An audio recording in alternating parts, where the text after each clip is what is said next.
Wala nang kaduda-duda na kinakailangan gumawa ng trade ng Barangay Ginebra bago mag-Game 6. Nakita natin kung paano sila dinurog ng TNT dito sa Game 5. Third quarter pa lang sumuko na itong si Team Cone at nilabas na yung ibang mga players niya. Ito si Justin Brownlee, nakita natin 8 points lang ang na-shoot buong game.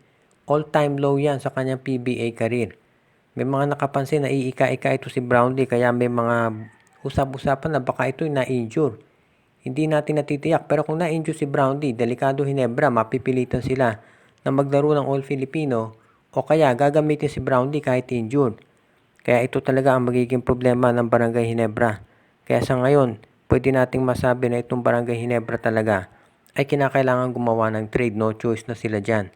Dahil sa ngayon, itong Barangay Ginebra ay sabihin na natin nasa must-win situation. So ano ang dapat nilang gawin? Unang-una, kinakailangan sigurong pag-isipan ng Ginebra na gumawa ng trade. Kulang talaga sila sa players. Hindi natin ginagamit na excuse yan sa Ginebra kung ba't sila natalo. Yes, wala dyan si Jamie Malonzo, pero dito sa TNT wala rin naman si Brandon Roser. So hindi excuse yan. Hindi nga naglalaro si Jeremiah Gray at Isaac Go. Pero kahit naman hindi injured yung dalawang players na yun, hindi naman yan masyadong ginagamit ng Ginebra. Ito si Gray, ilang taon na yung hindi naglalaro sa Ginebra.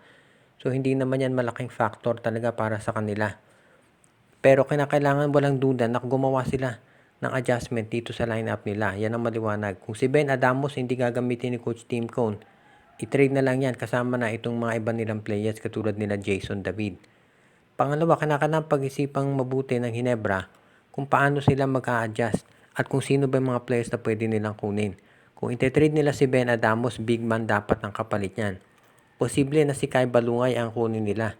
Nakapalit nitong itong si Raymond Aguilar, pwede rin si Ben Adamos. Straight up, Ben Adamos for Kai Balungay.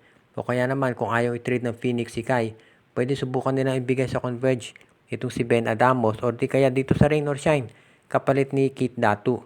Yan ang mga pwedeng trade options na gawin ng Barangay Ginebra.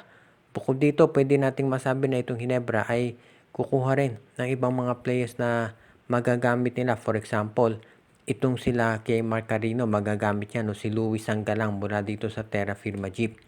Maraming options ang Ginebra sa totoo lang na pwede nilang magamit kapag kinakailangan. Kaya ngayon, itong Ginebra naman, pagdating dito sa Game 6, kung hindi sila makakagawa ng trade at hindi maa-approve, kinakailangan masiguro nila na 100% si Justin Brownlee. Kaya kung ito si Justin Brownlee ay na-injured, diyan magkakaproblema Ginebra. Dahil sa tingin ko, wala na silang oras para kumuha ng panibagong import. At kung ikaw maglalaro ng walang import, kalaban si Ronde Hollis Jefferson na TNT, ay ilista mo na yan sa tropa. Kaya yan ngayon ang magiging problema ng Ginebra. Sa tingin ko si Justin Brownlee maglalaro yan kahit injured. Dahil syempre no choice na dito sa Game 6.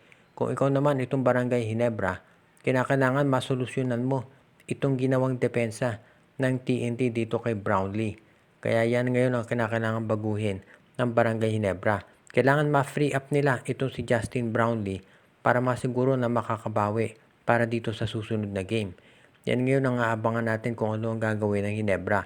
Kung sakasakali na makabawi sila at magkaroon ng adjustment sa setup ng place nila at makalibre si Brownlee, malaki tsansa na sila ay mananalo dito sa Game 6 at maka-force ng Game 7. At syempre, yung momentum sa kanila na yan mapupunta dahil nanalo sila sa Game 6 kung sakasakali.